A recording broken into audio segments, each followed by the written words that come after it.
Welcome to the flowerschool.com video library. I'm Leanne Kessler, Director of the Floral Design Institute, and today I want to chat with you about preparing for AIFD testing. I've been getting so many calls from graduates wanting to know how to prepare, so I wrote several blogs, and you can refer to those on our website, flowerschool.com. And then I thought, let's start at the very beginning, the most basic. How do you green your arrangement? Yes, placing your foliages can set you up for a basic evaluation that's quite successful. If you've taken classes with me, you recognize this greening. It's a traditional mass style of foliage, all placed in slightly asymmetrical, a nice variety of materials. Got some Italian ruscus, lily grass, leather fern, a fatsia leaf, some Galix, and you know I always say 3 or more foliages is best. And create a form and install a bit of a line. Even though it's just your greens, you want to begin the base of a design.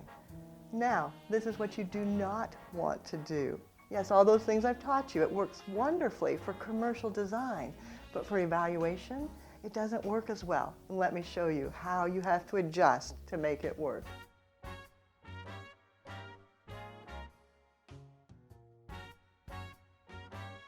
To begin, I'm going to swap this out. Just pull out the one design dish, place in another, keeping the foam below the surface of the container. That is the first step. You don't want to be real tall, mounded, then it's harder to hide. So keeping it low, set right in. Then the foliages, Galix, Fatsia, all the same things that I used previously, ruscus, and yes, even leather fern, which oftentimes you don't think of leather fern as being a contemporary design material, but it can be absolutely fabulous, especially if you strip it down a bit. Create it sleeker, leaner, getting down to the tips, and then using just the wonderful arcing piece within the design. First off, I'm going to place in my fatsia leaf, giving it a cut, and then putting it in on a horizontal plane, long and low, and then to add some interest, a second leaf over the top, creating a little bit of depth. So I've got movement between the two, and then bringing your eye upward with the Italian ruscus, coming up and over. And if I wanted to create a little more depth, I could go back with another bit of the Italian ruscus and place it between the two fatsia leaves, layering, pushing down on the first and up on the second.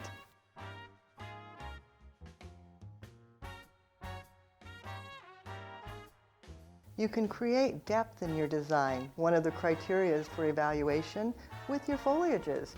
A simple technique of terracing with Galix leaves, starting at the front,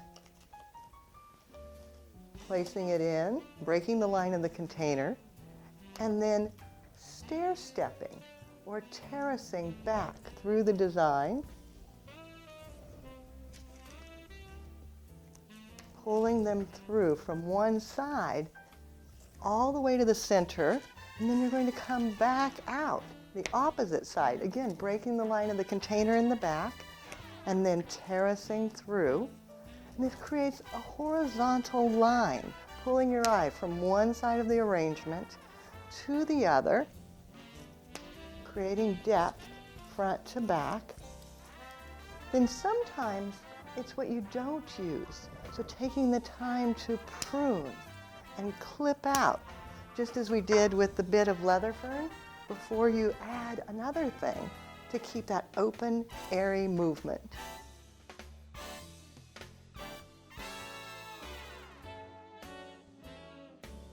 Once the nest is established, there's still some foam showing, but I need that so that I can fit my flowers in.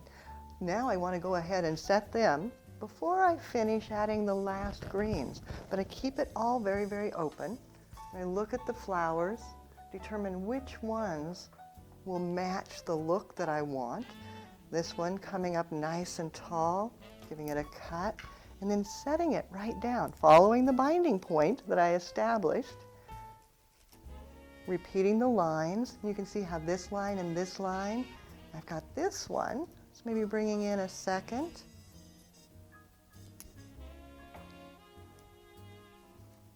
And then thinking once more about depth and using this last little bit of a piece, bringing it out towards the back, but still following the same binding point. Then I want to bring that color down, a single rose, tucked towards the front, anchors a focal area, and then I want to carry the eye towards the back, so bringing it around, but grouping them together, not all the way to the back. I don't want it to look spotty, so just two blooms, and then to add some brightness, maybe a hydrangea bloom, tucked at the base and centered. It's so bright and bold, if I don't center it, it'll create a problem. And another one, again, to create depth, bringing it around to the back.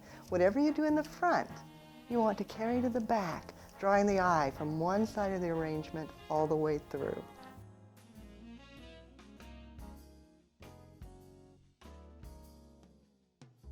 To finish, adding in the lily grass. Give us a little bit of softness, some flowing movement. Tucking it in, following the same binding point. Letting it shelter over the top of the roses. Another piece of Italian ruscus to fill in this side. Again, shadowing below the first. And then lastly, a tiny bit of the Israeli ruscus tucked down low, not letting it come tall because I don't want it to conceal my mechanics, but small bits of it tucked in to make sure that everything's hidden. There's no foam, but I'm not concealing the mechanics of design so that people can see the terracing, the shadowing, the layering, all the techniques that I've included in this design.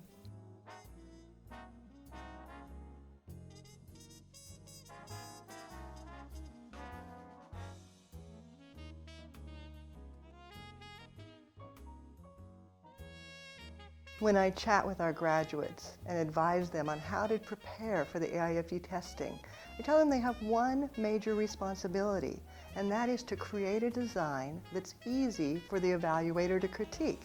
And this one is. An evaluator is going to be looking for the elements and principles, then they're going to be looking at the mechanics, and then the techniques that you include in your design. And by leaving it open and airy, they can see all of those things. If you need more help on how to analyze what those terms are, what the techniques are, what are the elements and principles, we have a DVD that can help. It's called Theory of Mechanics, and it goes through all the elements and principles. Also, on our website at flowerschool.com, in the educational libraries within the Flower Lovers Club, there's several videos that you can watch on elements, principles, techniques. A book that I love, written by Kathy Whalen and Hitomi Gilliam, both AIFD floral artists. A fresh look at judging really gives you a nice outline of how is an evaluation done.